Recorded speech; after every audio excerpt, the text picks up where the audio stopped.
कुछ रात्रियों को बहुत ही विशेष माना जाता है। ऐसा माना जाता है कि जो लोग भी तंत्र मार्ग की साधना कर रहे हैं या सामान्य भक्ति भी कर रहे हैं, यदि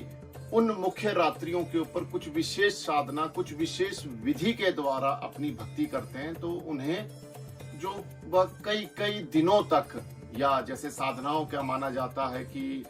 21 दिन, 41 दिन या एक मंडल माना जाता है 48 दिन का, कि जो परिणाम उन्हें कई कई दिवस की साधनाओं के द्वारा प्राप्त होना था, जो पुण्य प्राप्त होना था, कृपा प्राप्त होनी थी, वही उन्हें मात्र उस विशेष रात्रि में कुछ घंटे साधना करने से ही प्राप्त हो जाएगा। तो वह मुख्य जो रात्रियां हैं, उनमें एक तो जो प्रमुख रात्रि है वह शिवरात्रि, जो कि अभी कुछ दिनों पहले ही शिवरात्रि की तिथि पूर्ण हुई है, और दूसरी जो रात्रि है वह है होली की रात्रि, और तीसरी रात्रि जो आती है वह है महानिशा, जिसे दीपावली की रात्रि कहा जाता है। तंत्र साधकों के लिए है इन रात्रियों का विशेष विशेष महत्व है। ऐसा माना जाता है कि जितने भी मंत्र है, और एक समय ऐसा, एक कालखंड ऐसा आया कि मंत्रों के द्वारा मंत्र शक्ति का दुरुपयोग अधिक से अधिक किया जाने लगा। तो भगवान शिव ने इस विद्या को, कि इसका दुरुपयोग ना हो सके, इस पर प्रतिबंध लगाने के लिए, या फिर मात्र जो सुपात्र जो साधक है वे ही, या जो गुरु शिष्य मार्ग के जो अनुयायी है वे लोग ही मंत्रों का ज्ञान रखें और मंत्रों से बल प्राप्त कर मात्र जन कल्याण का कार्य कर सके। इस भाव से भगवान शिव ने बहुत से मंत्रों को उनका कीलन कर दिया गया।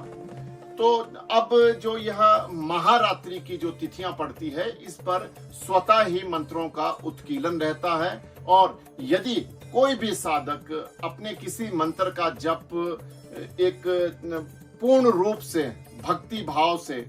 अपने इष्ट की साधना भक्ति करता है, तो उसे बहुत ही अच्छे, बहुत ही उच्च कोटि के परिणामों की प्राप्ति होती है। क्योंकि इस रात्रि में ब्रह्मांडीय स्थिति जो है वो इस तरह की है कि आपको स्वतः ही उस ऊर्जा की प्राप्ति हो जाती है, और आपकी जो एक आंतरिक ऊर्जा है, या जिसे कुंडलिनी शक्ति कहा जाता है, वह अपने आप उसका खिंचाव एक ऊपर की ओर रहता है। तो यदि जो ध्यान मार्ग की साधना करते हैं, यदि वह इस समय अपने चक्रों पर, अपने शीर के चक्रों के ऊपर भी कोई ध्यान बहुत ही एक शुद्ध भाव से भगवान की कृपा प्राप्ति करने की इच्छा से यदि अपना ध्यान लगाते हैं, तो उनके कुंडलिनी के जो चक्र है, उन चक्रों के ऊपर भी उसका प्रभाव जाता है, और उसे अपने जो भी उसका अभीष्ट कामना है उसकी सिद्धि उसे प्राप्त होती है। बहुत से लोग ये भी कहते हैं कि इस रात्रि पर बहुत से जो तांत्रिक है वह अपने शत्रुओं पर या किसी को पीड़ा पहुंचाने की भावना से बहुत तरह के तंत्र मंत्र के प्रयोग भी करते हैं। तो हाँ, ऐसा भी अधिकतर समाज में जो नकारात्मक ऊर्जा है उसकी अधिकता ज्यादा है। तो ऐसे बहुत से लोग हैं जो अपने शत्रुओं को, या फिर जिन्हें वह अपना शत्रु मानते हैं या किसी से द्वेष भाव रखते हैं, उनका अहित करने के भाव से इस दिन निम्न स्तरीय जितनी भी शक्तियां हैं, कोई भूत प्रेत पिशाच, इस स्तर की भी जो शक्तियां हैं, इनकी आराधना करते हैं, और इन्हें अपने अधीन करके इनके द्वारा किसी दूसरे व्यक्ति का अहित करवाते हैं। तो ऐसे में जो होली की जो रात्रि है, जिस दिन होली, अगले दिन जो रंगों की होली जो सभी लोग खेलते हैं, उससे जो पहले दिन की जो रात्रि है, उस दिन होलिका दहन किया जाता है। तो गाय के उपले या आम की लकड़ी बीच में डालकर यदि आप होलिका का पूजन कर होलिका दहन करेंगे, और जब पूर्ण रूप से जब वो जल जाए, और वो गाय के उपले, और उसमें जो आपने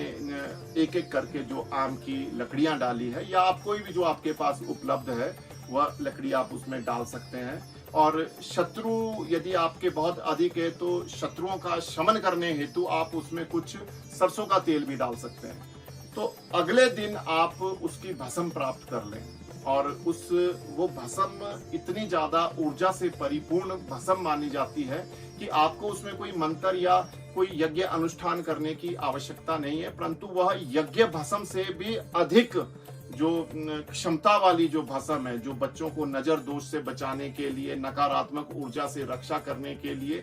आप अपने परिवार में अपने प्रियजनों को वह भस्म का तिलक कर सकते हैं, अपने बच्चों को भस्म का तिलक कर सकते हैं। और यदि आपके किसी जो गृह में कहीं पर आपको यदि ऐसा लगता है कि कहीं पर किसी जगह पर बहुत ज्यादा नकारात्मक ऊर्जा है या आपके घर में कोई बहुत नकारात्मक